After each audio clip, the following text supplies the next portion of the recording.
Why does it look so dark? The image that projects from this camera onto a video doesn't look the same way as my face looks to me while I'm recording in selfie mode. Thank goodness. Because this just looks like a giant dark brown stain. Like I got punched in the eye like 3 weeks ago or something, and it's healing. I don't know. And it looks all dark back in there. It's just, and then I got this finger growing out of my neck. What is this weirdness? Like, I guess when I sleep, when I take naps, I go hard. Like, it's not about relaxing. It's about going hard at your nap. You don't just take a nap. You give a nap. You know what I'm saying? Like, you give more than you take. You come out of that nap ahead. You beat that nap, right? That's the way naps, you have to have a competitive attitude to a nap. It's not about relaxation and comfort. It's about beating that nap. And so you put in effort, man. I'm not giving in. And so there's strain in the neck here. Because see, when I'm trying to go hard at this nap, I'm going to conquer this nap if it's the last thing I do tonight. And that takes some energy and some effort, and it's about sacrifice, really. So that's why the neck looks like that, because I'm straining, but underneath all this relaxing tone, I'm working this nap over. You can trust me on this. I'm going to come out ahead. I always do. I always conquer my naps. It's a skill I devised, but don't let the nonchalance fool you. This is not comfortable for me. I'm not relaxed. I'm engaged. It's a battle in the background between me and this nap.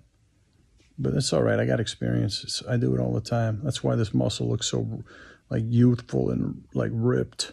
This whole neck muscle there is all, look at that extra fold. That's a muscular fold. That's not a flab fold. I don't have a flabby neck. I don't have a strong jaw, but I don't got a flabby neck. Oh, that's a muscle. Listen to the way I talk. See how it moves?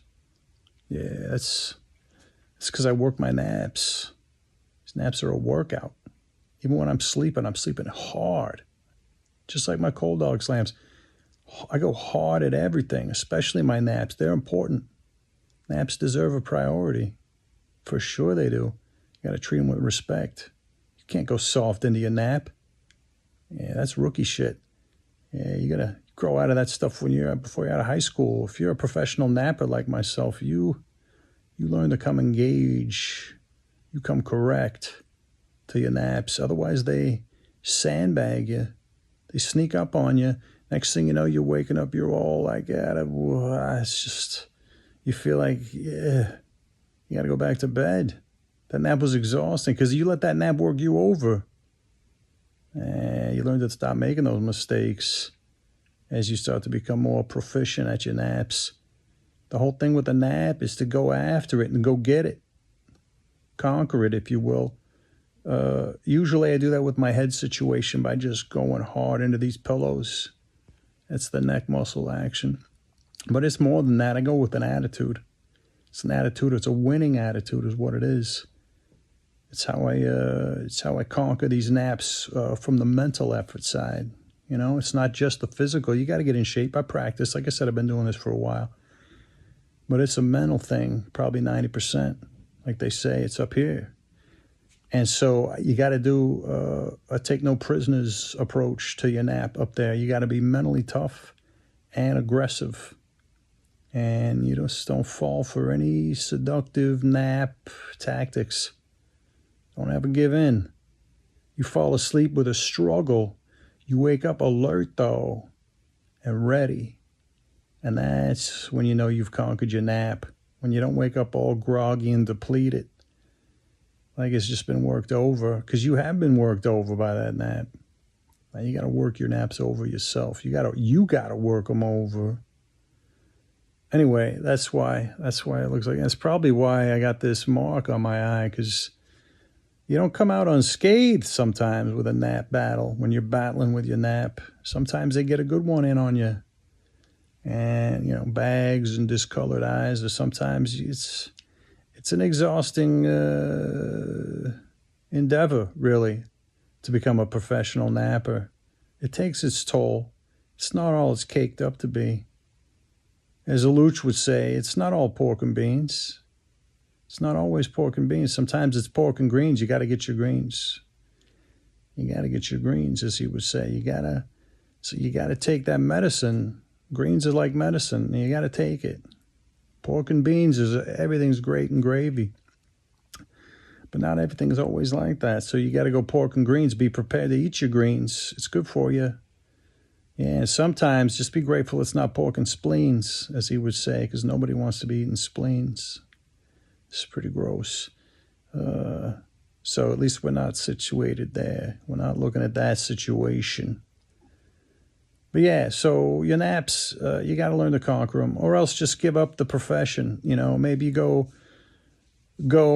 the avocation route, or amateur leagues, maybe community leagues, community nap leagues. They have those. Where you're just not really pushing yourself hard, right? But the benefits are its own reward, though. When you become a professional napper, you learn to take what the nap is intended as, an energizer, an aggressive self-disciplinarian.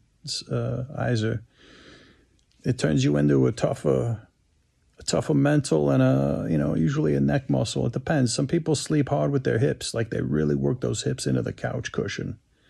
I do the head pillow. Sometimes I do a hip or a knee, into the cushion. Get that hard energy in there. I'm going hard at that part of the nap. But, mostly it's this. But it's also mostly this. It teaches you good lessons, being a professional napper. Anyway, that's naps. That's why I look as, frankly, unrested as I do. It's not really restful, professional naps. But they are something. They're worth pursuing, in my opinion. And in my situation, I like it.